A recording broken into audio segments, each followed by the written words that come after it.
Hello, friends. You are here now watching this image because I have died. You are all my family. I have been blessed with your friendship and love. Josh.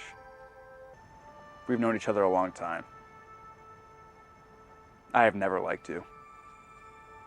I wanted to start this channel to make money. That's it. I don't like hanging out with you. I'm glad I'm dead. Now I can finally rest in hell.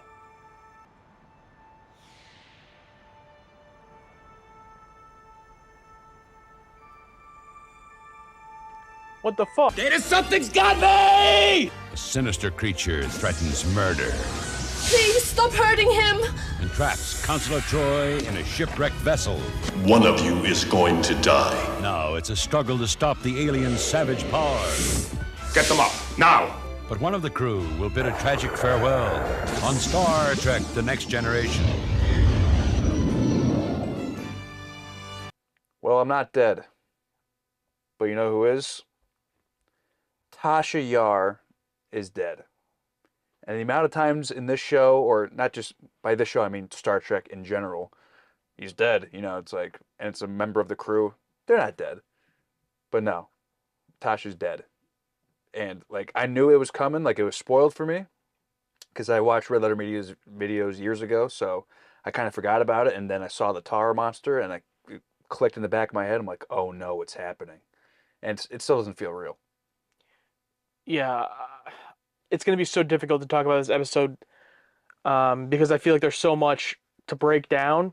I'm actually surprised at how conflicted I feel about Tasha's death, because there's so much that I want to like give credit to the show for, but then there's so much I'm just like unhappy with. So I don't even know where to start. I guess it's always good to start with the positive, right?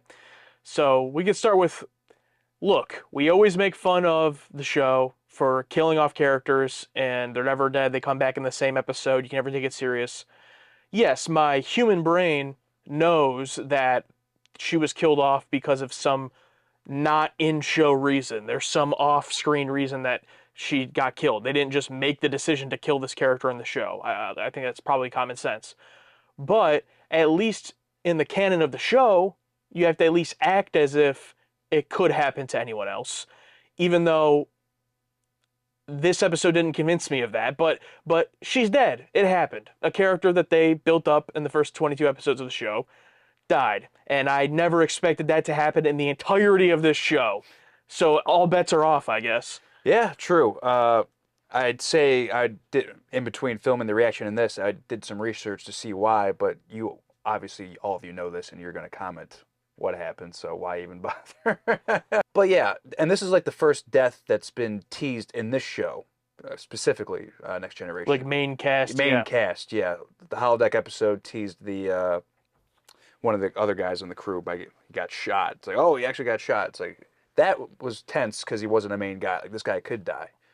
And I'm guessing for you, because you didn't know that she died, you probably didn't even feel like, okay, oh, they beamed her back up. They're doing like the head tests on her. And they elongated it for like a while. Yeah. Like they made it seem like, yeah, she's going to be alive. But then no, she still isn't. Yeah, I want to talk first about like the in-show part of it, and then we can talk about like the how they did it making the show wise. But like in show, yeah, when it first happened, I mean, yeah, it's a gnarly bump that she took, but beyond that, it wasn't anything that I would expect to cause a character death, you know? Yeah, it was like a backhand. Yeah, she gets backhanded and flies, and, you know, we just saw Data throw her across the screen a couple episodes ago, so, you know, initially I didn't think it was anything serious, and then they're like, oh, she's dead. I'm like, we've seen this before, and then it wasn't up until Dr. Beverly said, I've got her on total support. There is no independent brain functioning. That's when I started being like, oh, that's pretty serious then. Mm-hmm. And then when she said, you know, finally pronounced her dead, that's when I started to be like, I don't know. I still feel like it didn't even hit me at that moment. I still didn't believe that it could be a real possibility. I think I realized it was when you weren't saying anything. So do you believe this?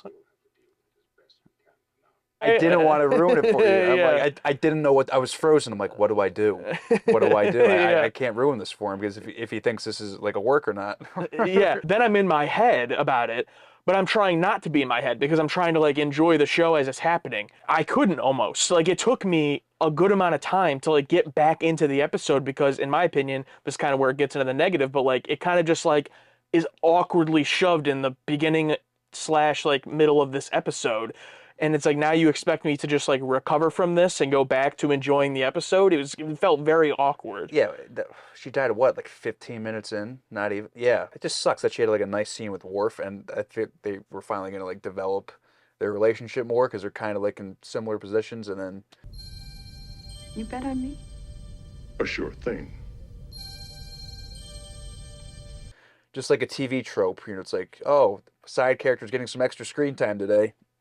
Pull the rug out, dead. Yeah, I had genuine interest in the whole martial arts tournament thing. Yes! Like, that would have been a better B story. But more positives. I like Armis. It's a guy covered in tar. It's his neat little tar thing. It's interesting enough for me. And Troy being used in a creative way that isn't her just sitting in her chair next to Picard. You felt no satisfaction. No. It was too easy. Yeah, Marina Sirtis probably her best episode acting wise. The character also of Troy was a strong episode for her, but just the acting performance was one of the best we've seen in the show, and I believe she probably truly was sad about Denise Crosby leaving, would be my guess. That plus she's probably an excellent actor, so she was great the entire time. Armis, I have good and bad that I liked about him. I did like the performance. Matt McChesney, who performed as Armis, the voice was unique. Obviously, it had some editing that kind of boosted it, but it was a nice, unique, just like pure, sinister, evil performance that was kind of like, I can do whatever I want and I'm just having fun. Almost like if Q was purely evil and not just like this chaotic neutral that we've seen him as. Yeah, and it's weird, and they kept adding abilities to him. Like, he could teleport people all of a sudden. It's like, whoa, wait a second. And it made me think, like, almost if I didn't know that, like, Tasha died, it made me think, like, he was going to have the ability to bring her back somehow. But that would have been a cool idea if they painstakingly showed that she's dead, and then he's able to bring her back somehow because he's Magic Oil Man. I thought the acting from everybody in the cast was great. I mean, this episode is literally, low, probably a really low budget, just like all of the members of the cast just had to act with something that most of the time wasn't there, or when it was there, it was just this black tar thing standing there. Once again, Jonathan Frakes just, like, not really the best episode for him, and, like, he just has to get covered in tar. Like, he's always, like, the butt of, like, he's either getting, like, frozen or shocked, or, everything always happens to him now. Like, they set him up as, like, a hero. Like, he's going to be the first man. Picard's up on the ship. He's going to go down. But everything just happens to him, though. It's great. Yeah, that's pretty funny. At first, I liked the Armis suit or practical suit. They showed it too much, though. Like, it started to me like look silly after a while. If it would have risen up like twice in the whole episode, I think it would have been more effective, because I got too used to it looking. I mean, it looked and sounded like a Power Rangers villain. Like, it looked kind of silly. And not that, I mean, we're obviously not against silly looking stuff, but maybe like don't have him, outside of the tar pit for like the whole second half of the episode, where there's a scene away from him. I think it's when Picard goes into the shuttlecraft with Troy, and then it cuts out and he's just standing there. It's like, why is he still like exposed? Like, wouldn't he go, it's like, it just became a little bit too much for me. Overall, I liked it though. Yeah, and he can choose when he listens and when he doesn't. You know what I mean? It's like, they kill her so quickly, and then they have that funeral scene at the end. Now, I'm going to put the behind the scenes stuff aside. I don't know what happened, but obviously, regardless of whatever happened, like, they were able to film this episode with her. So, assuming that they could have done whatever they wanted, why not drag out that death with her? Instead of just announcing that she's dead right away, why not, like, leave her in that comatose state so that, like, episode opens, he takes her out, oh my God, she's about to die, we're trying to save her. You have that hanging over you the whole episode. I think it would have worked a little bit more if then eventually they just drag it out towards the end of the episode where she passes away. Because to me, once she dies, I like can't, it's like that's the pinnacle of the episode. There's no other stakes. Like, you're not going to kill more. Like, I know as the audience member, like, you're not going to kill anybody else. We're not going to eliminate half the cast here. Yeah, I do believe the tension would have been higher. And if they do drop the bomb at the end, like, she's dead, that would have been much more impactful. Yeah, like, imagine they solve it, right? And Picard beats it, they go back to the ship, everything's fine. But no, they can't save her, and she passes away. And then the funeral scene at the end. If you compare it to Battlestar Galactica, in an earlier episode, they kill off a character who had been there the whole time and was kind of seemed like they were going to be main character, and how they did her death I think was more effective, where it was towards the end of the episode ends with her dying, and it's like this gut punch at the end. This episode did the same thing with the funeral. I didn't think it just killed her off too early in the episode. Yeah, the funeral definitely saved it. In terms of how they beat Armus, like, I wish it was more strategic, smarter way to, like, defeat him, I guess, because he just kept saying, like, I want to see my crew. I want to see my crew. I just wish it was more, like, I don't know. It didn't feel very... The writing seemed very surface level. Yeah. Of, like, this thing is trying to manipulate them into, you know, whatever, and they're not really having it, and then that's it. And then it's just, we're leaving you. And, like, I understand he killed a member of the crew. I'm not taking you anywhere.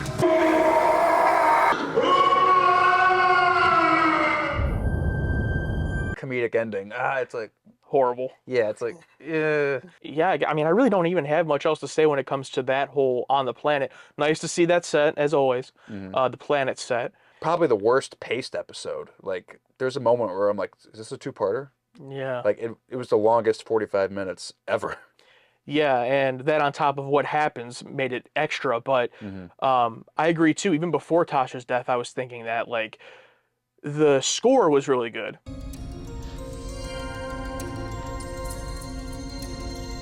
Number 1, prepare your away team. But the score set a tone of kind of like a more sinister, creepy, slow vibe. So at the beginning, I was willing to give it like, okay, maybe this is just a more slow, you know, kind of like psychological episode. And then they kill Tasha, and that just all kind of goes out the window, and this thing ends up just being ridiculous. So it wasn't as smart as I thought it was going to be in that like first act. So yeah, pacing was way off. I wouldn't say I was bored though. I was always interested, but I just wanted to like get some fucking answers. Like, Oh yeah, your mind's not gonna rest when they kill, you know, a main character like that. That it's like I'm sitting here just more so curious about, I wonder what the behind the scenes reason is. It's like I hate that I'm thinking like that. I wish that the death could have meant something. Like that death in Battlestar Galactica meant something. You know, I think that actress just didn't want to do the show or something. But it's like in the show, I didn't think about that. I was like, oh shit, she died. How's this going to impact, you know, Apollo and the people on that show? But here, I didn't think about any of that until the funeral scene. We're here together to honor our friend and comrade, Lieutenant Natasha Yar. Like when she started naming people, like, oh, Bill Riker and this, and then names Troy, and like, okay, and then she's gonna name everyone else in a group. But no, she lists every single one. Will Riker, Deanna, Worth, Beverly. It's nice. It's nice. I liked it, yeah. I do like it. I'm just talking about pacing. It's like Wesley, Geordi, my friend Data, Captain Jean-Luc Picard. each scene was nice. Seeing like Picard, like his eyes actually water and everything, and get emotional, and tell Data that he's the wonder of a child. He's more human than any of us, and really like, you know, good stuff there. Yeah. And it just makes me upset because I really like her, and the fact that she's gone now just sucks. And like, I don't know. I think that's why I appreciated the last scene a little bit more, that it went on a little bit longer, because I didn't expect it. I'm thinking like, oh, they had some type of falling out and ripped her from the show. So when that happened, I knew like, oh, this is going to be my last scene, essentially, with Tasha. So cool. Like, yeah, talk for 5 minutes. That's cool. And all the actors were great in their emotional acting and also in the range. Like, it makes sense that Troy is torn apart about it. Wesley is like, on the borderline of getting emotional, but he's still just kind of, you know, confused by it. Data is so confused by the whole thing, you know, approaching death. And then Picard, I think Patrick Stewart did a great job of like just trying to hold strong. You know, you could tell he wanted to break down, but he can't, you know, especially in front of his crew. Yeah. Just great facial and visual acting from everybody. I love it when the credits pop up at the perfect time. Not going back to the bridge, like, Or the Enterprise. yeah, or the Enterprise. Just hold on that last shot of just like Data looking down as fallen for. It's like, yes, that's what it's about. That's what we talked about. That's what we wanted with the holodeck episode, where it's like Picard and the AI guy. Should have been credits there. Yeah. Like they did it with this one. It's like, Yeah, cinema. did it right this time. And that moment, Data and Picard, is what made me almost emotional. The funeral scene was all nice and, you know, great and everything. But then when they went on to just Data and Picard, I was like, I can't do this, guys. Like, you know, and the way he says it, that's when the writing was at the best in this episode, and Data and Picard's scene there. My thoughts are not for Tasha, but for myself. How empty it will be without her presence. let's pretend for a moment the behind the scenes stuff is whatever and doesn't matter. They're going to let us all know what happened. Just from the show perspective, killing her off is like pretty fucking stupid, right? Like, I felt the crew was such like a perfect unit. Like, everyone had such a perfect role. And now I feel like a piece is just missing. Like, it's just like, is someone going to fill that? I don't know. I'm trying to think behind the scenes stuff doesn't exist if they just did this as a thing. It could, like a writer's room idea, like, what if we killed off a character? We've teased it so many times. They've teased it so many times in the past. What if we actually did that? I tell the person, yeah, it sounds like a great idea, but, we like this person. But the thing is, first of all, assuming they're not going to kill Wesley, because they're not gonna, I couldn't pick another character. You know what I mean? I wouldn't want any of them. I wouldn't pick any. I wouldn't pick Tasha. I wouldn't pick, like, I don't know, pick someone from engineering. Someone we don't know. The forgotten department in this show. So I guess that's the strength of this show, is that it's not even that I'm mad at Tasha in particular. It's just like any of these characters, I had already grown so attached to them. The show treats this like we've known all these characters for so long, and we haven't. It's been 23 episodes. Yeah. And I still feel like it's earned. Like, the funeral scene already feels earned, which is just a testament to how good they've been with the characters. But man, yeah, I really just wish it didn't happen. I just feel really weird. I've never been affected like this by a character death in a show. Right now I'm on the I don't like it train. We'll see how the show progresses and what happens. It's way too early to judge the show as a whole. But I'm just afraid this is just another Janice scenario. It's like this really good character that's in the beginning of the show, and then Janice didn't die. She just disappeared. Yeah. But then, towards the end of the show, we'll think back and be like, oh, man, it would have been cool if Tasha was here the whole time. Yeah, or imagining Tasha in whatever future scenario. It's always going to be in my head now. Like, what if she was here? How would she react? It sucks. Yeah. But in terms of this episode, good stuff and bad. Yeah, episode's mixed. Yeah. If Tasha didn't die in this, it would just be a forgettable one for me. Yeah, just fix that editing. Just move her dying to the end into the funeral scene. Could have been a lot better. Yeah, I think almost every episode, if you change a few things to, our personal preference and what we want to see, like, anything could be one of our favorites if we mix around enough stuff. Yeah, but the thing is, we're right.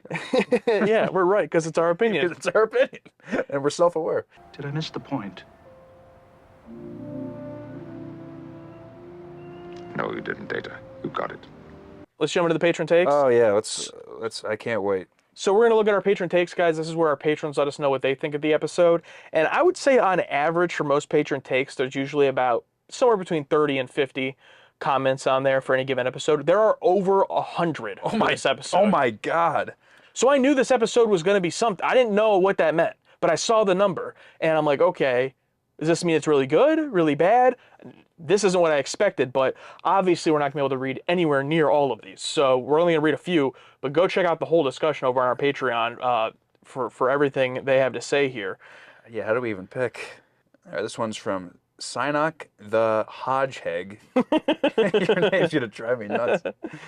What do you get when you cross an unhappy actor with an experience that's unfulfilling at a production that made them feel like trash? I'll tell you what you get. A character death they didn't deserve. Well, that's a little bit into the backstory, I guess. Oof.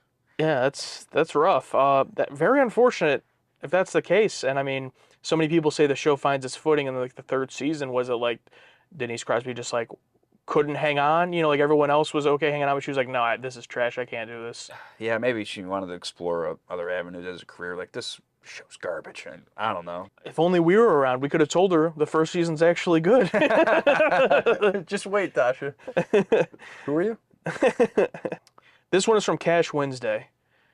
I also like how they treated Yar's death in the sense that it wasn't a heroic death. She died like a red shirt would die. It was very realistic in a sense. I actually hadn't thought of it that way, and I think that it does make me like it a little bit more in the sense that it wasn't like this,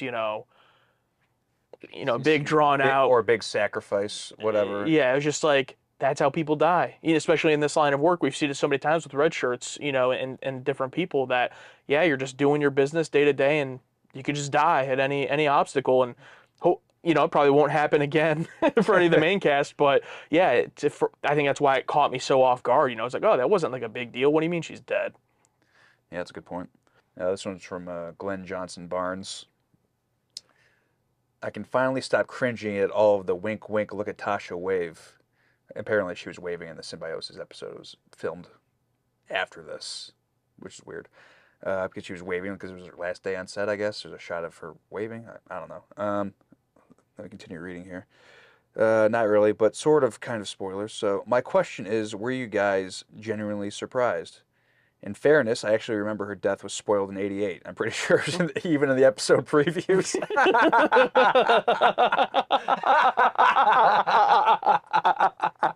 This is from JD. A question.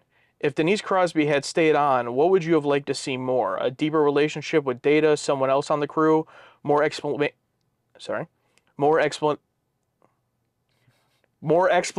of her tragic backstory, or a plot where she had to take command of the ship and away team because of a crisis? Yeah. I mean, her background sounds awful, so I wouldn't want to see too much of that. But I think everyone needs an episode where they're sort of in charge. I think that would be interesting to see. I mean, like, not frequent where like every episode is like something has to happen where someone's left in charge. But I think it would be very neat to see. And yeah, I want to see all these characters, but especially now that I know she's dead, I want to see her, like the relationship with Worf, like oh, them just talking about fighting strategies with the what the other members do. Like that scene was so cool. It's like, oh, cool, we're digging deep here, and knowing that was the last bit is horrible. I'm usually not a very big fan of like digging really deep into character backstories, because I feel like give me the idea and I get it, you know? And her whole backstory was set up just like that at the beginning of the show. Like, I get it. I get that she comes from this really rough, you know, upbringing. I do think there was enough there that it would have been interesting to see a little bit more explored with the backstory for her. I think more interesting than anybody else on the crew. Like everyone else, I'm already satisfied with what they've explained. I guess there's a couple of them, like Riker, do we really know anything? Not really, but, you know, like Worf and his backstory explanation we got, yeah, that's enough for me, you know, or Picard, like, okay, yeah. But with Tasha, I was like, yeah, you know, it seems like there is a lot there. So I would have maybe liked to see a little bit more of that. But yeah, I thought it would have been hilarious if there was actually a relationship with her and Data. I mean, because it was teased so early on in the show. I don't know if Data will have a relationship with anybody, but I think it'd be hilarious, just like an android-human relationship. I think it would be very funny. So, and not only funny, but could also be like very thematically interesting too. So to explore like love with an android and all those things. So that would have been cool. But yeah, good question. This one's from John, and this makes me severely depressed. Oh, great. Denise Crosby said that had more scenes been written, like the opening scene between Yar and Worf, then she wouldn't have asked to leave the show. We were so close. We were so close. But as sad as we are now, the rest of TNG does already exist without her, and it's obviously highly praised. It's obviously fine. I mean, yeah, in 2 or 3 years, or yeah, whenever we get to it, when we get to like the meat, the good stuff, we'll look back and go, oh yeah. I miss her. Yeah, will Tasha be the Janice of this series, basically? Yeah, where we kind of forget, which makes me kind of upset that that's going to happen. I know it's going to happen. We're seasons 4, 5, 6. Like, we're not going to be thinking about her. But right now, it still hurts. Because I guarantee not every time I'm going to be thinking, oh, I wonder how Tasha would, you know what I mean? Yeah. Maybe, but I don't think so. All right, well, that's it for Tasha. Pretty crazy she's still doing like circuits and stuff though, and like clearly she for 23 episodes she made enough of a name. Yeah, I mean, I got a picture with her, so hell yeah. That's even more shocking. Like she's in this, like, you know, at cons and stuff, and she's in 23 episodes. Yeah, like do Brent Spiner and Jonathan Frakes like fill her in and like what it's been like. I mean, it's been like they're still filling her in. They're like, yeah, Denise, it was fucking great.